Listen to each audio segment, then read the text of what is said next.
देखो बच्चों, कल हम लोग जो टॉपिक पढ़ रहे थे वो था क्वथनांक उन्नयन।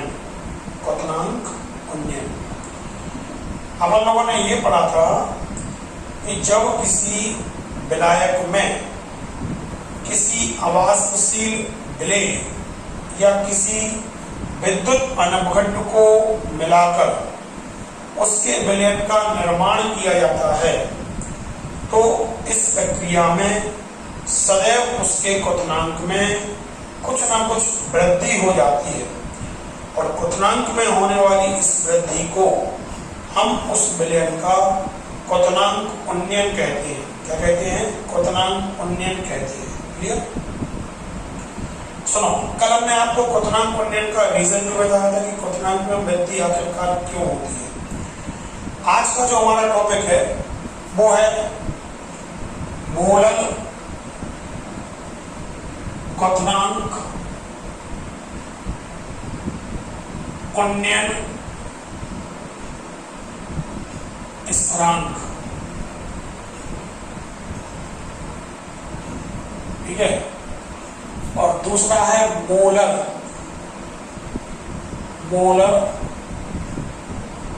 क्वथनांक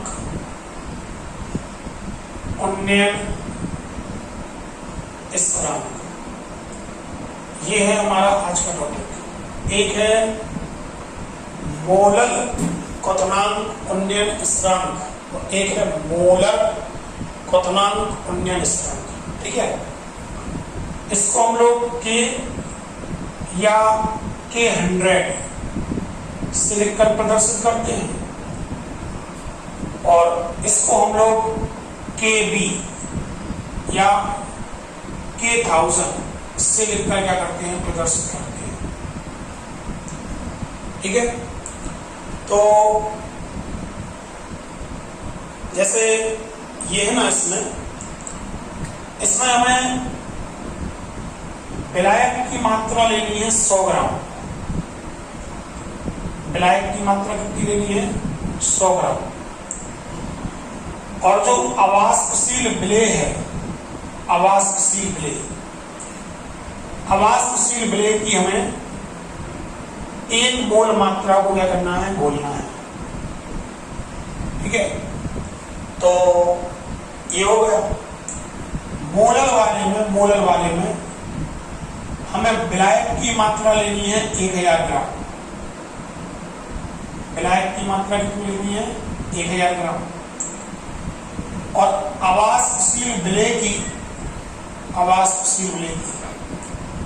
हम 1 मोल मात्रा को घोलेंगे। क्या को घोलेंगे? आवासशील विलेय की हम 1 मोल मात्रा को क्या करेंगे? घोलेंगे। ठीक है, देखना परिभाषा कैसे बनेगी। किसी विलायक की 100 ग्राम मात्रा में आवासशील विलेय या विद्युत अनवघट की 1 मोल मात्रा को मिलाने पर उसके क्वथनांक में होने वाली वृद्धि को हम उसका मोलर क्वथनांक उन्नयन स्थिरांक कहते हैं। इसे हम K या K100 से लिखकर क्या करते हैं? प्रदर्शित करते हैं। क्लियर हो? फिर से देखो, किसी विलायक की 100 ग्राम मात्रा में किसी आवासशील विलेय या विद्युत अनवघट की 1 मोल मात्रा को मिलाने पर उसके क्वथनांक में होने वाली वृद्धि को हम उसका मोलर क्वथनांक उन्नयन स्थिरांक कहते हैं। इसे हम K या K100 से लिखकर क्या करते हैं? प्रदर्शित करते हैं। क्लियर हुआ? बिल्कुल सेम ये परिभाषा है। किसी विलायक की 1000 ग्राम मात्रा में किसी आवासशील विलेय या विद्युत अनवघट की 1 मोल मात्रा को मिलाने पर उसके क्वथनांक में होने वाली वृद्धि को, उसके क्वथनांक में होने वाली वृद्धि को हम उसका मोलर क्वथनांक उन्नयन स्थिरांक कहते हैं। इसे हम Kb या K1000 से लिखकर क्या करते हैं, प्रदर्शित करते हैं। क्लियर हुआ? फिर से देखो एक बार, किसी विलायक की 1000 ग्राम मात्रा में किसी अवाष्पशील विलेय या विद्युत अपघट्ट की 1 मोल मात्रा को मिलाने पर उसके क्वथनांक में होने वाली वृद्धि को हम उसका मोलर क्वथनांक उन्नयन स्थिरांक कहते हैं। इसे हम Kb या K1000 से लिखकर क्या करते हैं, प्रदर्शित करते हैं। क्लियर? देखो, मोलर क्वथनांक उन्नयन स्थिरांक, मोलर क्वथनांक उन्नयन स्थिरांक के आधार पर अगर हम आपसे बोले कि अवाष्पशील विलेय का अणुभार बताओ, अवाष्पशील विलेय का क्या बताओ, अणुभार m, सूत्र होगा 100 into K into small w upon में कैपिटल W इंटू में डेल्टा T। जी भैया, मोलर क्वथनांक उन्नयन स्थिरांक के आधार पर अवाष्पशील विलेय के अणुभार का सूत्र है, अणुभार m बराबर 100 into K into small w upon में कैपिटल W इंटू में डेल्टा T। यहाँ पे जो K है, K वो मोलर क्वथनांक उन्नयन स्थिरांक है, मोलर क्वथनांक उन्नयन स्थिरांक है, मोलर क्वथनांक उन्नयन स्थिरांक। यहाँ पे जो स्मॉल w है वह अवाष्पशील विलेय की ग्राम में मात्रा है, अवाष्पशील विलेय की ग्राम में मात्रा है। यहाँ जो कैपिटल W है वह विलायक की ग्राम में मात्रा है, विलायक की ग्राम में मात्रा। और डेल्टा T जो है, डेल्टा T वह क्वथनांक उन्नयन है, क्वथनांक उन्नयन है। बोलो, क्लियर है? M क्या है, अवाष्पशील विलेय का अणुभार।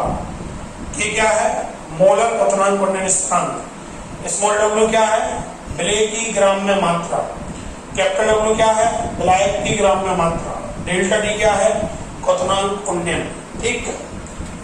अगर हम मोलर क्वथनांक उन्नयन स्थिरांक के आधार पर आपसे पूछें कि हमें अवाष्पशील विलेय का अणुभार बताओ, तो अणुभार कैपिटल M बराबर सूत्र क्या होता है, 1000 गुणा Kb इंटू में स्मॉल w अपॉन में कैपिटल W इंटू में डेल्टा T। क्या है सूत्र, 1000 गुणा Kb इंटू में स्मॉल w अपॉन में कैपिटल W इंटू में डेल्टा T।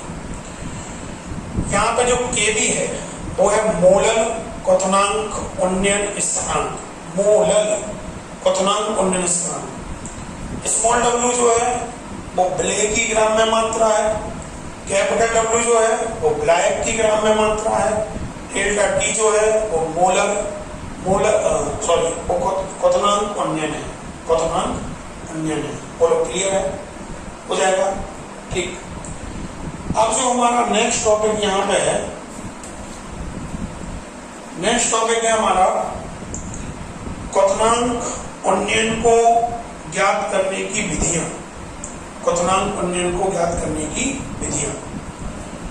भैया, क्वथनांक उन्नयन को ज्ञात करने की कई विधियां हैं, हम केवल विधियों के आपको नाम बता रहे हैं और उनमें से केवल हम एक विधि को पढ़ेंगे। पहली विधि है लेंस-बर्गर विधि। पहली जो विधि है बेटा वो कौन सी है, लेंस-बर्गर विधि। क्वथनांक उन्नयन को ज्ञात करने की विधि है लेंस-बर्गर विधि। दूसरी जो विधि है बेटा वो है बेकमान विधि। कौन सी विधि, बेकमान विधि। और तीसरी जो विधि है वो है बेटा कार्टरेल विधि। कौन सी, कार्टरेल विधि। ये क्वथनांक उन्नयन को ज्ञात करने की 3 विधियां हैं। कौन कौन सी हैं, पहली है बेकमान विधि, पहली है लेंस-बर्गर विधि, दूसरी है बेकमान विधि, तीसरी है कार्टेड विधि। देखो होता क्या है, प्रैक्टिकल के टाइम पे तुम हमसे पूछोगे कि सर चार्ट कौन सा बनाए, तो हम आपसे बोलेंगे कोई ये चार्ट बना लो। सपोज करो कि आपने लेंस-बर्गर विधि का चार्ट बनाया। अब जब आप एग्जामिनर के सामने जाते हो, अब चार्ट को खोलते हो, सर ये क्वथनांक उन्नयन को ज्ञात करने की लेंस-बर्गर विधि का डायग्राम है, तो वहां पे क्वेश्चन कर सकता है कि क्वथनांक उन्नयन को ज्ञात करने की और भी कोई विधि है क्या, आप हमें विधि के नाम बताओ। इसी वजह से ये केवल बता रहा है, आपको ये ध्यान रखना है क्वथनांक उन्नयन को अगर हमें ज्ञात करना है तो और भी विधियों में एक बेकमान विधि भी है और एक कार्टेड विधि भी है, ठीक है। लेकिन हमें पढ़ना केवल एक ही है, कौन सी, लेंस-बर्गर विधि। कौन सी विधि पढ़ रहे हैं हम, लेंस-बर्गर विधि, ठीक है। सुनो, सबसे पहले 2 मिनट को स्टॉप कर दें, चित्र बनाना है। चलो ठीक है, लेंस-बर्गर जो विधि है अपना,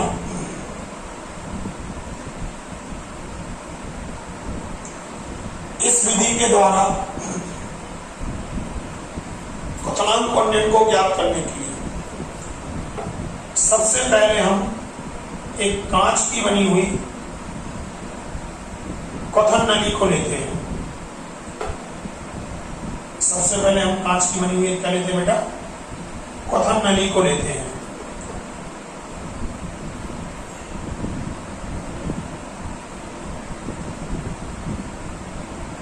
ये है सबसे पहले कांच की बनी हुई एक क्या, क्वथन नली। क्या है बेटा, ये कांच की बनी हुई क्वथन नली, ये होगी कांच की बनी हुई क्वथन नली।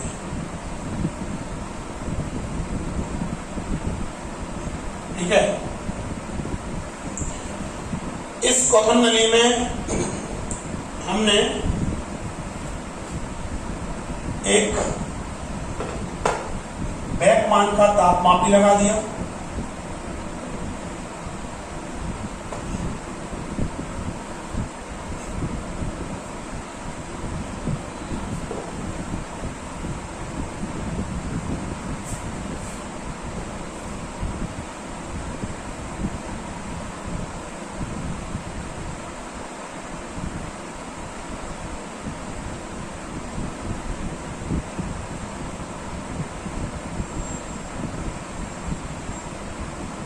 ये सबसे पहली चीज हमने सबसे पहले एक बेकमान का इसमें तापमापी लगा दिया।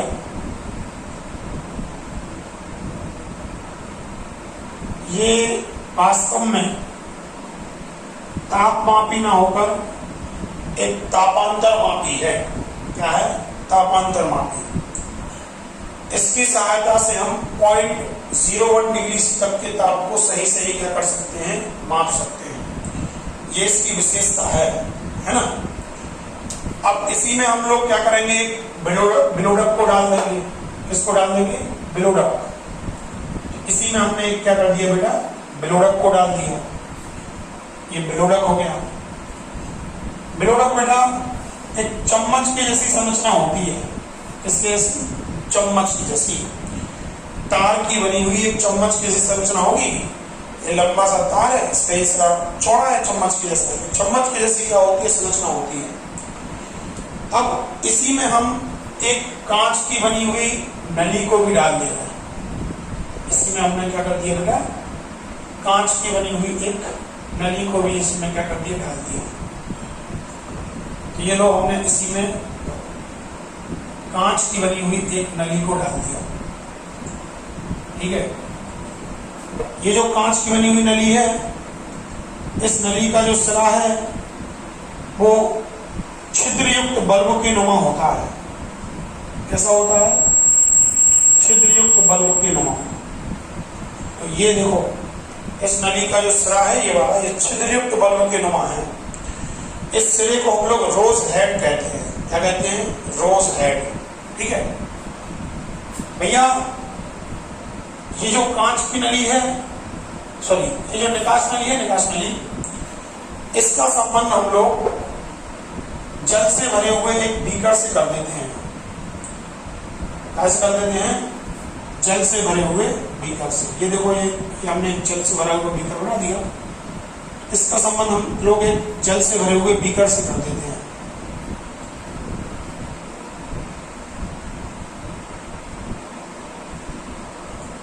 ठीक है, तो इसका संबंध हमने बेटा एक जल से भरे हुए बीकर से इसका हमने क्या कर दिया? संबंध कर दिया। क्लियर है?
देखो बेटा,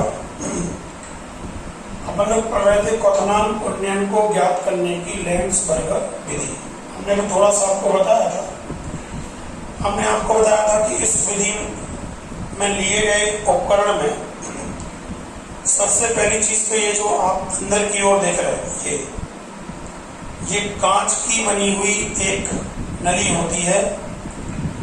कांच की बनी हुई इस नली को हम लोग क्वथन नली कहते हैं। कौन सी नली कहते हैं? क्वथन नली। क्वथन नली की विशेषता ये है, इसमें बीच में एक बल्ब के नुमा संरचना होती है। देखो, ये गोलाकार देख रही है ना, बल्ब के नुमा संरचना। इसमें अति सूक्ष्म बारीक सा क्या होता है? छिद्र भी होता है। इसमें अति सूक्ष्म बारीक सा क्या होता है? छिद्र भी होता है। क्वथन नली में ही हम उस विलायक या उस द्रव को भरते हैं जिसके क्वथनांक की हमें गणना करनी होती है। उस विलायक का उस द्रव को हम उसमें भरेंगे जिसके क्वथनांक की हमें गणना करनी होती है। ध्यान से देखो, क्वथन नली में बेटा एक बैकमान का तापमापी डला रहता है। ठीक है, बैकमान तापमापी वास्तव में एक तापमापी नहीं है, बल्कि एक तापांतर मापी है। इसके द्वारा हम 0.01 डिग्री तक के तापांतर की बिल्कुल सही क्या कर सकते हैं? गणना कर सकते हैं। इसमें बेटा एक ये बिलोडक डला रहता है। बिलोडक क्या होता है? बिलोडक है ना। ये बेटा एक चम्मच के जैसी संरचना होती है। क्या की संरचना? चम्मच की जैसी। ये देखो, एक तार है सीधा, है ना, जो चम्मच होती है, चम्मच एक लंबा सा तार हो गया, और नीचे ये चम्मच के साइज का सिरा क्या है? चौड़ा है। इसका उपयोग क्या है? इसकी सहायता से हम विलयन को या विलायक को क्या कर सकते हैं? हिला सकते हैं, है ना। तो ये इसका उपयोग है। इसमें बेटा एक कांच की बनी हुई नली भी डली रहती है। इस नली का जो सिरा है, इस नली का सिरा ये छिद्रयुक्त बल्ब के नुमा होता है। कैसा होता है? छिद्रयुक्त बल्ब नुमा होता है इसका एक सिरा, छिद्रयुक्त बल्ब नुमा, है ना। ये इस नली का जो संबंध है, उसका संबंध हम एक जल से भरे हुए बीकर से कर देते हैं। जल से भरे हुए इस बीकर को हम किसी उचित ऊष्मक पर रखकर उचित ऊष्मक पर रखकर स्प्रिट लैंप की सहायता से धीरे धीरे क्या करते हैं? गर्म करते हैं। जब हम इसे गर्म करेंगे तो यहाँ पे जल की वाष्प बनेगी। क्या होगी? जल की वाष्प। और बनने वाली जो जल की वाष्प हैं, इन जल की वाष्पों को हम लोग इस नली में से होके गुजारेंगे, है ना, और यहाँ क्वथन नली में हम इन्हें क्या कर देंगे? प्रवेश करा देंगे। तो बनने वाली जो जल की वाष्प हैं उन्हें हम लोग इस नली में से गुजार कर लाते हैं और क्वथन नली में क्या कर देते हैं? प्रवेश करा देते हैं। क्वथन नली मतलब जो नली का ये सिरा छिद्रयुक्त बल्ब के नुमा है, तो यहाँ से जो गर्म वाष्प आएगी वो सभी दिशाओं में एक समान रूप से क्या होती है? फैलती है। तो वाष्प जो है वो सभी दिशाओं में एक समान रूप से क्या होगी? फैलेगी। ये जो नली है, ये नली अपने चारों ओर से कांच की बनी हुई एक और दूसरी नली से क्या होती है? घिरी रहती है। इस नली को हम लोग क्या कहते हैं? इस नली को हम लोग बाह्य जैकेट कहते हैं। क्या कहते हैं? बाह्य जैकेट। बोलो, इतनी बात आपको समझ में आई? चित्र क्लियर हो गया? ठीक है, अब हम लोग प्रयोग शुरू कर रहे हैं। सबसे पहले हम लोग क्या करेंगे? किसी विलायक की एक निश्चित मात्रा को लेंगे। क्या? सबसे पहले हम लोग किसी विलायक की एक निश्चित मात्रा को लेंगे और विलायक की निश्चित मात्रा को अपन क्वथन नली में क्या कर देंगे? भर देंगे। और क्वथन नली में भरने के बाद हम बन रही जल की वाष्पों को इस नली की सहायता से क्वथन नली में क्या करेंगे? भेजेंगे। जब ये वाष्प क्वथन नली में क्या होती है? जाएंगी, तो ये विलायक के संपर्क में आएंगी या जल की वाष्पें के पास बहुत अधिक ऊष्मा होती है। नंबर एक, जल की वाष्पों का ताप कितना है? 100 डिग्री सी। तो नंबर एक, तो उनके पास उनके ताप के कारण ऊष्मा होगी। नंबर दो, उनके पास वाष्पन की गुप्त ऊष्मा भी होती है, तो उनके पास बहुत अधिक मात्रा में ऊष्मा होती है ना। तो जब ये गर्म वाष्प में जल के संपर्क में आएंगी तो ये वाष्प अपनी ऊष्मा जल को देंगी।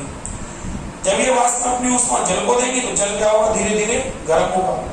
जब जल धीरे धीरे गर्म होगा तो उसका टेम्परेचर धीरे धीरे क्या होगा? बढ़ेगा। ठीक है, अब हम लगातार इसमें वाष्पों को क्या करेंगे? भेजेंगे। लगातार इसमें वाष्पों को भेजेंगे तो लगातार जल की वाष्प जब अंदर जाएंगी तो लगातार उसका टेम्परेचर बढ़ाएंगी। कुछ समय बाद एक कंडीशन ऐसी आएगी कि द्रव का ताप बढ़ते बढ़ते एक निश्चित मान तक बढ़ेगा और द्रव का ताप बढ़ना क्या हो जाएगा? बंद हो जाएगा। जिस अवस्था में द्रव का ताप या विलायक का ताप बढ़ना क्या हो जाए? बंद हो जाए, उस टेम्परेचर को हम लोग क्या कर लेते हैं? पढ़ लेते हैं। यही हमारे विलायक का क्या कहलाता है?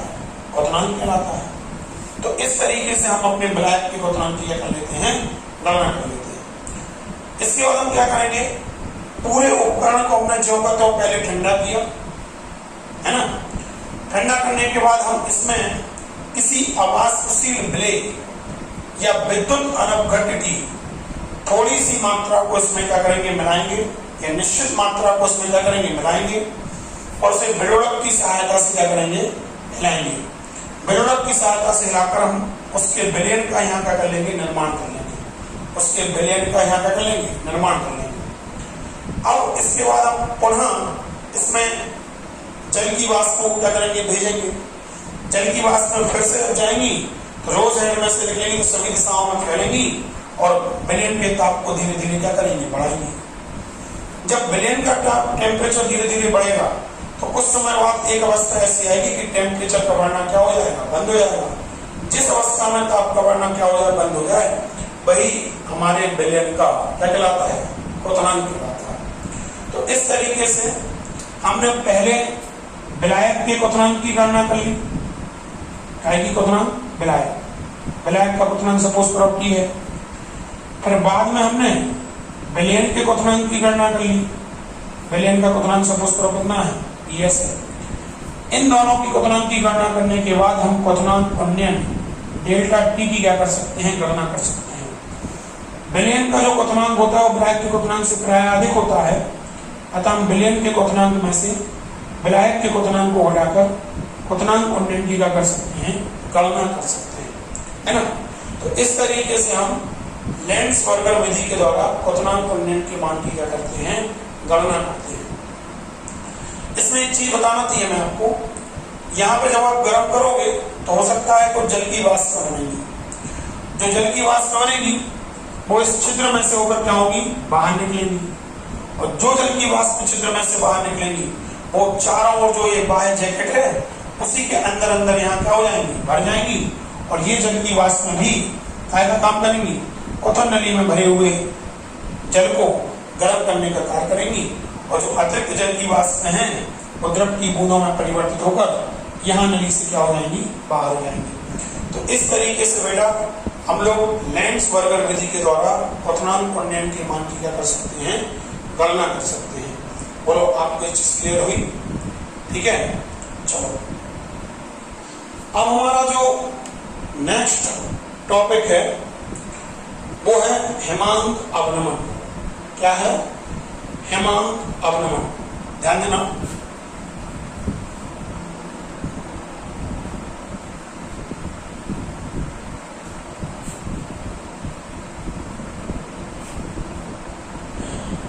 अब हमारा जो नेक्स्ट टॉपिक है बेटा वो है हेमांक अवनमन।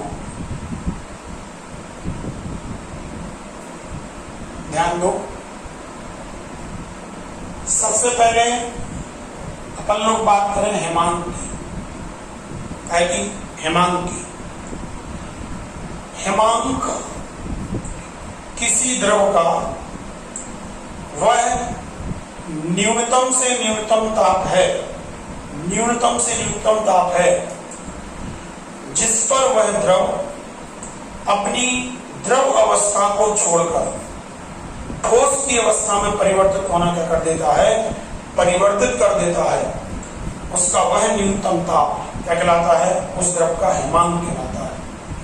एक बार दोबारा सुनना, किसी द्रव का वह न्यूनतम से न्यूनतम ताप जिस पर वह द्रव अपनी द्रव अवस्था को छोड़कर ठोस की अवस्था में परिवर्तित होना क्या कर देता है, प्रारंभ कर देता है, वह न्यूनतम से न्यूनतम ताप उस द्रव का हेमांक कहलाता है। बोलो क्लियर हुआ? ये पहली परिभाषा हुई भैया। हेमांक की अगर हम आपको दूसरी परिभाषा बताएं, हेमांक की दूसरी परिभाषा ये है, किसी द्रव का हेमांक, किसी द्रव का हेमांक उसका वह न्यूनतम से न्यूनतम ताप है जिस पर उसकी द्रव अवस्था का वाष्प दाब उसकी ठोस अवस्था के वाष्प दाब के बराबर हो जाता है। क्या बोला? किसी द्रव का हेमांक उसका वह न्यूनतम से न्यूनतम ताप है जिस पर उसकी द्रव अवस्था का वाष्प दाब उसकी ठोस अवस्था के वाष्प दाब के क्या हो जाता है, बराबर हो जाता है। वह उस द्रव का कहलाता है, हेमांक कहलाता है। बोलो आपको दोनों परिभाषाएं क्लियर हुई? एक बार पहले परिभाषा रिवाइज करो। पहली परिभाषा कहती है किसी द्रव का हेमांक उसका वह न्यूनतम ताप है जिस पर वह द्रव अपनी द्रव अवस्था को छोड़कर ठोस अवस्था में परिवर्तित होना प्रारंभ कर देता है। दूसरी परिभाषा है किसी द्रव का हेमांक उसका वह न्यूनतम ताप है जिस पर उस द्रव का वाष्प दाब, जिस पर उस द्रव का वाष्प दाब उसकी ठोस अवस्था के वाष्प दाब क्या हो जाता है, बराबर हो जाता है। वह उस द्रव का कहलाता है, हेमांक कहलाता है। क्लियर? ठीक। नेक्स्ट टॉपिक है हेमांक अवनमन। हेमांक अवनमन। बेटा सपोज करो कि हमारे पास कोई विलायक है। क्या है? विलायक। तो उस विलायक का अपना एक निश्चित क्या होगा, हेमांक होगा। अपने मन से मान लो कि हमारे विलायक का हेमांक कितना है, T है। हमने विलायक में किसी अवाष्पशील विलेय, हमने विलायक में किसी अवाष्पशील विलेय या वैद्युत अनपघट्ट को मिलाया, वैद्युत अनपघट्ट को मिलाया। तो ऐसा करने से हमें उसके विलयन की क्या होगी, प्राप्ति होगी। और हमारे विलयन का भी अपना एक क्या होगा, हिमांक होगा। ऐसा देखा गया है कि जब किसी विलायक में किसी आवासशील विलेय या विद्युत अनुघट्ट की थोड़ी सी मात्रा को मिलाकर उसके विलयन का निर्माण किया जाता है, तो विलयन के निर्माण की इस प्रक्रिया में सदैव उसका जो हिमांक है वो क्या हो जाता है, घट जाता है।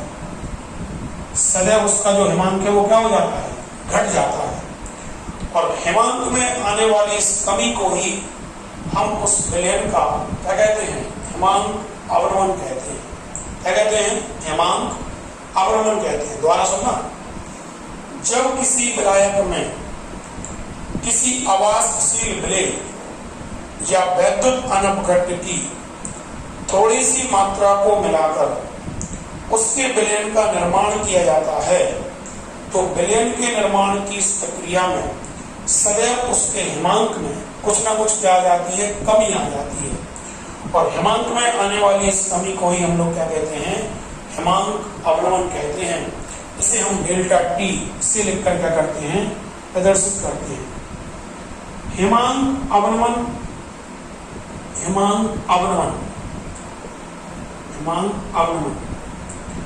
डेल्टा टी का जो मान है वो कैसे निकालेंगे भैया, विलायक का हिमांक थोड़ा अधिक होगा, विलयन का हिमांक थोड़ा कम होगा, तो विलायक के हिमांक में से विलयन के हिमांक को घटाकर हम हिमांक अवनमन के मान की क्या करेंगे, गणना करेंगे। ध्यान रखना। एक और चीज सुन लो कि जो हिमांक अवनमन है, हिमांक अवनमन डेल्टा टी, इसका मान मिलाए गए आवासशील विलेय की मात्रा के अनुक्रमानुपाती होता है। ध्यान रखना, हिमांक अवनमन का जो मान है वह मिलाए गए आवासशील विलेय की मात्रा के क्या होता है, अनुक्रमानुपाती होता है। और इतना टॉपिक क्लियर हुआ आपको, ठीक है। ये हो गया।